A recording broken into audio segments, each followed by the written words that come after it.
এখন সময় এসেছে কাশ্মীরের সাধারণ মানুষকে সাথে নিয়ে, কাশ্মীরের শান্তিকামী মানুষকে সাথে নিয়ে এই সমস্ত যারা নরখাদক, যারা জঙ্গি কার্যকলাপ করে দেশের অভ্যন্তরীণ সমস্যা তৈরি করার চেষ্টা করছে, বিশ্বের দরবারে আমাদের দেশের সম্মানকে হেট করার চেষ্টা করছে, তাদের বিরুদ্ধে চূড়ান্ত পদক্ষেপ গ্রহণ করা দরকার এবং দৃষ্টান্তমূলক শাস্তির ব্যবস্থা করা দরকার। কিন্তু আমার কটা প্রশ্ন থেকে যাচ্ছে, এই যে ধর্মীয়র কথা হচ্ছে, ধর্ম দেখে দেখি কিন্তু এটা অস্পষ্ট আসছে। কারণ আমরা একটা জিনিস দেখলাম যে আপনাদের মতো মেনস্ট্রিম মিডিয়া কিছু ইন্টারভিউ নিচ্ছিল, সেখানে বলছে যে এলোপাতাড়ি গুলি চালিয়েছে ঝোপঝাড় থেকে। এক নম্বর প্রশ্ন। দ্বিতীয় কথা হচ্ছে, যদি ধর্ম দেখে দেখি আবার কি একটা শ্রেণীর মানুষ তো একটা অন টেস্টে এগিয়ে গিয়ে বলছে তাকে প্যান্ট খুলে চেক করেছে। আমরা যতটুকু জানি, আমি যাইনি, অনেকে গিয়েছে, কাশ্মীরে যেভাবে নিরাপত্তা বলয়ের মধ্যে চাদরের মধ্যে মুড়ে থাকে, একজনের প্যান্ট খুলে চেক করে তার নাম জিজ্ঞাসা করে তাকে গুলি করে হত্যা করবে, এই সময়টা পেলো কিভাবে? তাহলে প্রশ্ন থেকে যাচ্ছে। 25 জনের অধিক খুন করেছে, আমাদের নাগরিককে, আমাদের সহনাগরিককে খুন করলো, তাহলে কম করে 50 মিনিট টাইম লাগবে। এই সময় ওখানে প্রতি 20 মিটার 30 মিটার ছাড়া আমাদের ফোর্স থাকে ওখানে দেশে, কোনো জায়গায় আধা সামরিক বাহিনী তো কোনো জায়গায় সামরিক বাহিনী, তারা এসে পৌঁছালো না। এইগুলো প্রশ্ন থেকে যাচ্ছে। সর্বোপরি আমি বলি, এটা আমার মনে হয় মাইন্ডকে ডাইভার্ট করার চেষ্টা হচ্ছে। সরকার সম্পূর্ণরূপে ব্যর্থ। এই প্রশ্ন উঠছে না কেন? এর দায় নিতে হবে। যেমন পশ্চিম বাংলায় শামসেরগঞ্জে হিন্দু মুসলমানের মধ্যে দাঙ্গা লাগাবার চেষ্টা চলেছিল, তার জন্য রাজ্য সরকার, রাজ্যের গোয়েন্দা বিভাগ ব্যর্থ। আমরা বলছি কাশ্মীরে যে ঘটনা ঘটেছে এর জন্য স্বরাষ্ট্র দপ্তর এবং কেন্দ্র সরকার সম্পূর্ণরূপে ব্যর্থ। অনেক চিৎকার চেঁচামেচি করে অনেক কথা বললেও, 370 ধারা তুলে দেবার গল্প শোনালেও, নোটবন্দি করে জঙ্গিদের কোমর ভেঙে দেওয়ার গল্প শোনালেও, আমরা কি দেখতে পাচ্ছি? সম্পূর্ণরূপে কেন্দ্র সরকার ব্যর্থ। এত বড় হত্যাযজ্ঞকে আটকাতে ব্যর্থ হয়েছে। এই ব্যর্থতা ঢাকার জন্য কিছু হোয়াটসঅ্যাপ ইউনিভার্সিটির ছেলে মেয়েদেরকে ফেসবুকে ছেড়ে দিচ্ছে যে ইসলামোফোবিয়া তৈরি করা হোক, ধর্মের ব্যাপারে ধর্মীয় পরিচয় থেকে আক্রমণ। যারা ধর্মীয় পরিচয় থেকে যে আক্রমণ করে সেবাটাকেও না ছাড় পায়, কিন্তু ওখানে এসে আক্রমণের সুযোগটা পেল কিভাবে? এই এত নিরাপত্তার চাদরে মোড়া থাকার পরও সুযোগ পেল কি করে? আমি সকালে দেখছিলাম একটা নিউজের আর্টিকেল, যখনকার ডিএসপি এবং দুজনকে নাকি ডিটেন করেছে, দুটো জঙ্গিকে আর একজন ডিএসপি নাকি হচ্ছে। এগুলোকে খুঁজে বার করো, সর্বোচ্চ শাস্তি দিও। আমরা ভুলে যাচ্ছি না, এই কাশ্মীরের পুলওয়ামাতে 300 কেজির আশেপাশে আরডিএক্স নিয়ে আমাদের সেনাদের উপরে অ্যাটাক করেছিল। আমাদের সিআরপিএফ এর প্রায় 40 জন শহীদ হয়েছিল। 6 বছর হয়ে গেল, এখনো পর্যন্ত তদন্ত কতটা প্রোগ্রেস হলো, কোন জায়গায় দাঁড়ালো খুঁজে পেলাম না। এই ঘটনাটাও আমাদের প্রশ্ন থেকে যাচ্ছে, যেখানে এত নিরাপত্তা বলাই থাকে, বিভিন্ন লেয়ারে এখানে সিকিউরিটি সিস্টেমে আছে, তারপরেও কিভাবে অ্যাটাক হলো এর জবাব কিন্তু কেন্দ্র সরকারকে দিতে হবে, বিজেপিকে দিতে হবে। একটা বিষয় আমি যেটা দেখলাম, যা ভিডিও প্রকাশে এসছে, একজন মহিলা তার স্বামীকে মেরে দেওয়া হয়েছে এবং ওই মহিলা সরাসরি ঘটনাস্থল থেকে বলছেন যে ধর্মীয় পরিচয় জানা হয়েছে, তারপর গুলি করা হয়েছে। জামা কাপড় খুলিয়ে যে চেক করা, সেটা একটা ডেড বডি আমরা দেখতে পেলাম, যে অন্তর্বাস পড়ে রয়েছে, তার এরকমভাবে দেহ পড়ে রয়েছে। তাহলে এই ছবিগুলোকে মিথ্যে কথা বলছে, বা যেই মহিলার স্বামী মারা গেছে সে কি তবে মিথ্যে কথা বলছে? দেখুন, আমি একদম অন ক্যামেরা বলছি, আমরাও কটা ভিডিও ফুটেজ দেখতে পেলাম এবং যে বলছেন একটা প্যান্ট খুলেছিল ওটাও আমরা দেখেছি। সমস্যা যে সাবজেক্ট থেকে অবজেক্টে চলে যাওয়া হচ্ছে আমাদেরকে। সাবজেক্ট হচ্ছে টেরর অ্যাটাক হয়েছে, না ছাড় পায় টেররিস্টরা, এবং এর ফেলিওর হচ্ছে সরকার।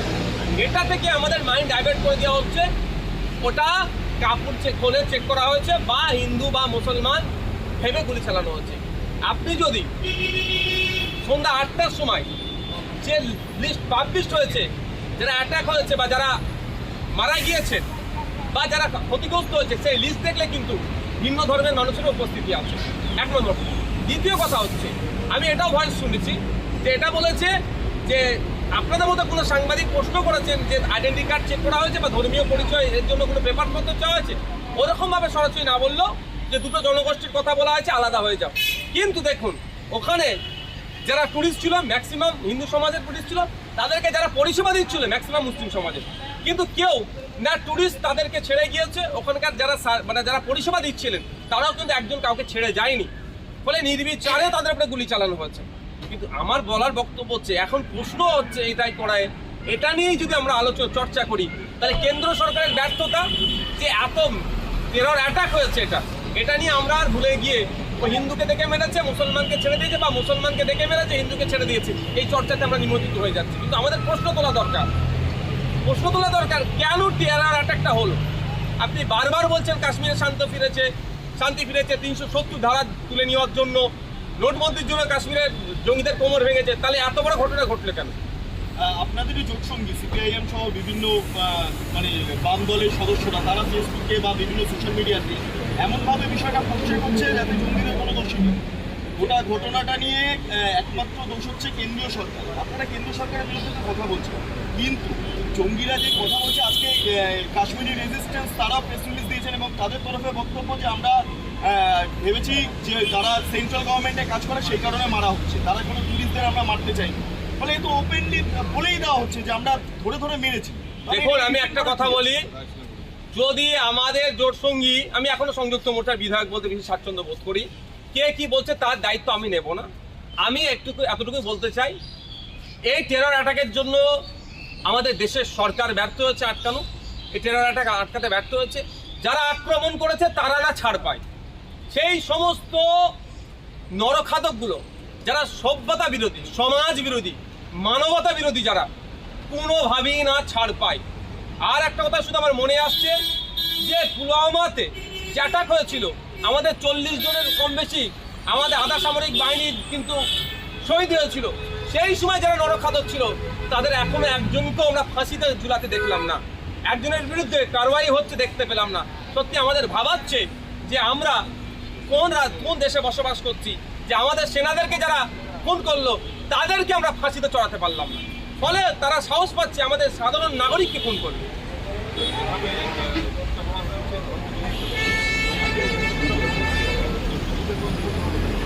দেখুন আপনারা এটাকে নিয়ে কিভাবে বলবেন বলতে পারছি না। যখন কালবৈরগীকে, গৌরীশঙ্করকে, আরো যে সমস্ত আফরাজুলকে, হেমন্ত রায়কে, সোমনাথ দেবনাথকে বিভিন্ন জায়গায় যখন খুন করা হয়েছিল, কারা খুন করেছিল? বা হিন্দু ধর্মের এক ধর্মগুরু পুরুষোত্তম রাম ঠাকুরের নামে যখন কাউকে হত্যা করছে, যারা হত্যাকারী, আমি তাদের বিরুদ্ধে যে অবস্থান আমাদের কঠিনভাবে। আজকের দিনেও কাশ্মীরে যে ঘটনা ঘটেছে, যারা ঘটিয়েছে তাদের বিরুদ্ধে একই কঠোর অবস্থান আমাদের। পরিস্থিতি কাশ্মীরে, সেই পরিস্থিতির মধ্যে দেখা যাচ্ছে বিমান সংস্থাগুলো 80,000 থেকে 1 লাখ টাকা ভাড়া করেছে, নিয়ন্ত্রণ রাখা উচিত। সেন্ট্রাল এভিয়েশন মিনিস্টার কি করছে আমি অবাক হয়ে যাচ্ছি। যে কলকাতা থেকে কাশ্মীর, শ্রীনগর থেকে দমদম প্লেন ভাড়া নর্মালে 7 থেকে 8,000, আজকে দেখে প্রায় 90,000 টাকা ভাড়া ইকোনমি ক্লাসে। কেন এটা আটকাতে পারছে না কেন? এই সুযোগ নিয়ে তারা বিজনেস করে নিচ্ছে। এভিয়েশন মিনিস্টারের অবিলম্বে এটাকে দেখা দরকার, এটাকে আটকানো দরকার। যারা এই ধরনের ভাড়া বাড়াচ্ছে তাদের বিরুদ্ধে কঠোর ব্যবস্থা গ্রহণ করা দরকার, এবং সাথে সাথে আরও বেশি করে বিভিন্ন যে সংস্থাগুলো আছে যারা ফ্লাইটগুলো চালায়, ওখানে আরও বেশি ফ্লাইট দিয়ে ওখানে যে সমস্ত পর্যটকরা আছে যারা আতঙ্কিত আছে তাদেরকে ফিরিয়ে নেওয়ার ব্যবস্থা করুক কেন্দ্র সরকার। বিরোধীদের একাংশের তরফ থেকে কথা বলা হচ্ছে যে কেন্দ্র বলেছিল 370 ধারা বিলোপ হলেই গোটা কাশ্মীরের উপত্যকায় শান্তি ফিরবে, আর কিন্তু সেই পরিস্থিতি তো ফিরল না, না হলে তো এই ঘটনা ঘটতো। সেটা তো অভিষেক বন্দ্যোপাধ্যায়। আবার অনেকে বলছে যে ইলেকশন আছে সামনে, বিহার ইলেকশন বা অন্যান্য ইলেকশন, সেইটার থেকে ফায়দা লুটতেও মূলত এই ধরনের ঘটনা ঘটছে। অনেক ইকুয়েশন কাজ করছে। এখন আবার আমাদের দেশে শুনলাম মার্কিন যুক্তরাষ্ট্র থেকে ভাইস প্রেসিডেন্ট আসছে, তো আছেন, অলরেডি এসে গিয়েছেন। তো এইগুলো অনেক ইকুয়েশন কাজ করছে। এই যে হত্যাযজ্ঞ চালিয়েছে, এর পেছনে যে রাজনীতি নাই, একদম আমি উড়িয়ে দিতে পারবো না। এবার কি আছে এটা তদন্ত সাপেক্ষ, তদন্ত করে বেরিয়ে আসবে যে ওয়াকাফ থেকে মুখ ঘোরানোর জন্য এটা হচ্ছে। সুপ্রিম কোর্ট যেভাবে গিয়েছে কেন্দ্র সরকার ওয়াকাফ আইনকে, সংশোধিত আইনকে নিয়ে, সেটা থেকে মুখ ঘোরানোর জন্য হচ্ছে না, বিজেপির আবার গোষ্ঠীদ্বন্দ্ব হচ্ছে। কারণ আমরা দেখতে পাচ্ছি যেভাবে এখনো পর্যন্ত বাংলা থেকে শুরু করে দেশের বিজেপি এখন তার প্রেসিডেন্ট তৈরি করতে পারছে না। ওয়ান ম্যান ওয়ান পোস্ট ছিল, এখন একাধিক পোস্ট নিয়ে চলছে, সেটা করতে পারছে না, সেটা হলো না অন্য কারো চক্রান্ত দেশকে কালিমালিপ্ত করা, মার্কিন ভাইস প্রেসিডেন্ট এসছে তার সামনে দেশের মানকে সম্মানকে হেড করা, এগুলো তদন্ত সাপেক্ষ, এগুলো তদন্তের ব্যাপার। আমি আশা করব এই পুলওয়ামার মতো 6 বছর হয়ে গেল, এটা হবে না, যথাসময়ে তদন্ত হবে, যে বা যারা যুক্ত একটাও না ছাড় পায়। এটা আমার দেশের নিরাপত্তা নিয়ে প্রশ্ন, আমার দেশের সার্বভৌমত্ব নিয়ে প্রশ্ন, আমার দেশের সম্মানের প্রশ্ন, আমার দেশের নাগরিক আজকে আক্রান্ত হয়েছে। কোনোভাবেই না ওই বেটাগুলো একটাও ছাড় পায়। খুনির দলগুলোকে ধরে ফাস্ট ট্র্যাক কোর্টের মাধ্যমে 6 মাসের মধ্যে বিচার করে আমি তো বলবো ফাঁসি দিয়ে দিই, ওদেরকে যাবজ্জীবন হোক, এইসবগুলো না হয়, কারণ ও আমার দেশে থেকে আমার দেশের রেশন খাবে, ওটা বন্ধ করা দরকার। বিরোধীদের একটা অংশ তারা এটাও দাবি করছেন যে কয়েকদিন আগে রাজনাথ সিং এর সঙ্গে একটা বিরাট বড় বৈঠক হয়েছে, যেটা অপ্রত্যাশিত। রাজনাথ সিং এর বাড়িতে একটা বৈঠক, প্রধানমন্ত্রী স্বরাষ্ট্রমন্ত্রী থেকে শুরু করে এবং তারপর রাষ্ট্রপতির কাছে যাওয়া, নরেন্দ্র মোদীর জম্মু কাশ্মীর সফর বাতিল হওয়া, রাষ্ট্রপতির একাধিক রাজ্যের সফর বাতিল হওয়া, এই এবং সমস্ত গত কয়েক সপ্তাহ আগে অমিত শাহ তিনি পর্যন্ত কাশ্মীরে গিয়েছিলেন, বলে এটার পেছনে একটা বিরাট বড় রহস্য দাঁড়া যাচ্ছে। দেখো রহস্য আছেই তো, এটা রহস্য নাই আমি একবারও বলছি না, এটা তদন্ত সাপেক্ষ, তদন্ত করে সত্য উদ্ঘাটন হবে। কারণটা কি? একটা জঙ্গি সংগঠনের সাহস পেলে কোথা থেকে? আবার তারা প্রেস রিলিজ দিচ্ছে, এর পেছনে কারা আছে, কারা এদেরকে সহযোগিতা করছে, কারা শক্তি যোগাচ্ছে, দেশে থেকে দেশ বিরোধী কাজ কোথা থেকে হচ্ছে, বা বাইরের রাজ্য দেশ থেকে যদি আসে তাহলে সীমান্ত পেরিয়ে কিভাবে আসছে, এটা প্রশ্ন থেকে যাচ্ছে। এই প্রশ্নগুলোর উত্তর যথাসময়ে পাবো, আশা করছি তাড়াতাড়ি পাবো। এই পুলওয়ামার মতো 6 বছর হয়ে যাওয়ার পরেও এখনো পাবো না, এই দিন আমাদের দেখতে হয়। 40 ঘন্টা পর ঘেরাও মুক্ত হলেন এসএসসি চেয়ারম্যান। যেহেতু কলকাতা হাইকোর্টে মামলা রয়েছে, তবে এখনো অবস্থানে বসে রয়েছেন, ধর্ণা দিচ্ছেন যারা চাকরিকারী। শিক্ষামন্ত্রী এটা কবিতা পাঠ করবেন। এই যে চাকরিগুলো বাতিল হয়েছে রাজ্য দায়ের জন্য, কি হাইকোর্ট কি সুপ্রিম কোর্ট বারবার বলেছে সেগ্রিগেশনের কথা, অর্থাৎ পৃথকীকরণের কথা। যারা অবৈধ পন্থা অবলম্বন করে চাকরিতে ঢুকেছে তাদের চাকরিগুলো কারা কারা ঢুকেছে তার লিস্ট দেওয়া। রাজ্য সরকার এক লিস্ট দিয়েছে, পর্ষদ আর অন্য সংখ্যা আলাদা দিয়েছে, এসএসসির সংখ্যা আলাদা, আবার সিবিআই তদন্ত করে যেটা বার করেছে সেটার সংখ্যা আলাদা। এই যে হজপজ করে দেওয়ার ফলে যারা বৈধ পন্থা অবলম্বন করে মেধার ভিত্তিতে চাকরি পেয়েছে তারাও আজকে বঞ্চিত হচ্ছে।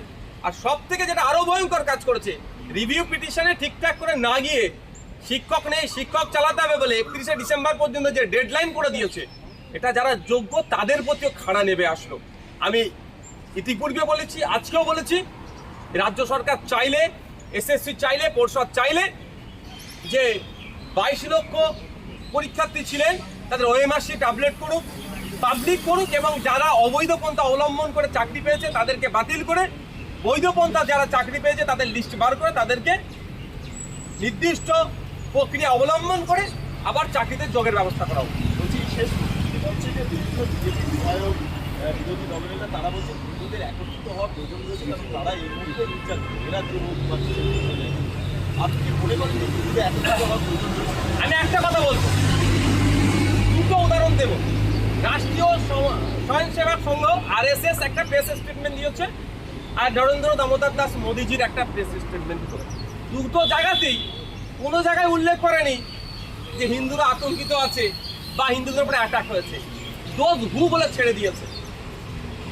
আর আমার পাড়ার বিজেপির যারা চাটুকারিতা করছেন, যারা বিভিন্ন স্ক্যাম থেকে বাঁচার জন্য যারা বিজেপির ছত্রছায়া এসেছে, তারা নিজেদেরকে এমন বড় হিন্দুত্বের লিডার প্রমাণ করানোর জন্য হিন্দু করছে। প্রশ্নটা থাকবে, কাশ্মীরের নিরাপত্তার ব্যবস্থা কোন মুসলমানের হাতে আছে? কাশ্মীরের নিরাপত্তার ব্যবস্থা তো সেন্ট্রাল গভর্নমেন্টের হাতে আছে। সেন্ট্রাল গভর্নমেন্টের প্রধানমন্ত্রীকে, স্বরাষ্ট্রমন্ত্রীকে, ডিফেন্স মিনিস্টারকে, রাষ্ট্রপতিকে, উপরাষ্ট্রপতিকে এসে যাচ্ছে। তাহলে হিন্দুদের টপ লেভেল লিডার থাকার পরও হিন্দুরা আজকে খুন হলো, বিজেপির ভাষায় হিন্দুরা খুন হলো, তাহলে হিন্দুরাই রক্ষা করতে পারছে না। আর এখানে জ্ঞান দিচ্ছে সামান্য আমাদের পাশের বাড়ি সোদপুরের আমাদের বাড়ির মেয়ে তিলোত্তমা, তার ধর্মীয় পরিচয় যদি আমি দেখি তাহলে হিন্দু। আমি ধর্মীয় পরিচয় নিয়ে কোনোদিন প্রতিবাদ করি না, ধর্মীয় পরিচয় হিন্দু। তার খুনিদেরকে সিবিআই যথাযথভাবে তদন্ত না করার ফলে তার খুনিরা আমি মনে করি আজকে বাইরে ঘুরছে, এটার ন্যায় দিতে পারছে না, শুধু ভোটের জন্য হিন্দুদেরকে এক হওয়ার কথা বলছে। আর ভোট মিটে গেলে হিন্দুদেরকে চিনতে পারবে।